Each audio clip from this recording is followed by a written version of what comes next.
The Vail collection is a large collection, thousands of rare books on electricity and electrical engineering, magnetism, lighter-than-air travel. This is a very important collection for the history of science and technology. These books had formed part of the MIT collection for years and years, but were not fully cataloged and were underused. It was a great surprise when I found out about this sort of hidden collection, which, is world class and is yet still available to be brought to my classroom. That's just an amazing thing. The Vail collection came to MIT in 1912. It was assembled by a British gentleman, rather a brilliant inventor, named George Edward Daring. Daring, who was a wealthy landowner and had had a standing order with the English book dealers from 1850 till he died in 1911, to send him any material that was on the subject of magnetism, electricity, in any language.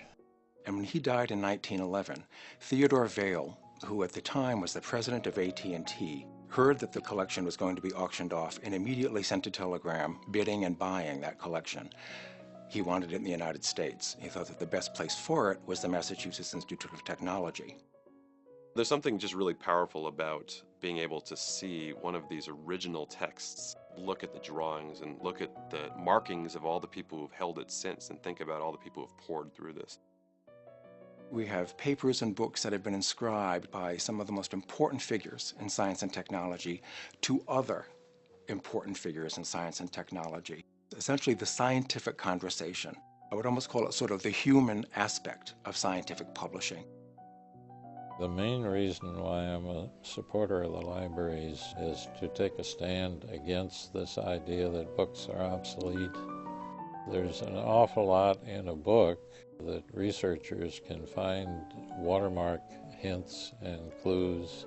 There's history there, and there's evidence of how things were done that should be preserved. You see all kinds of different ideas being tossed around, some of which you're very familiar with and become standard ideas, but not too far away, maybe in the next page, ideas that we would consider absolutely crazy. And I think seeing how for the author it was hard to distinguish between different ideas is a really instructive thing for students to see. The old saying of standing on the shoulders of giants. I think it gives students, and indeed our faculty, a sense of being that much closer to those giants on whose shoulders they stand.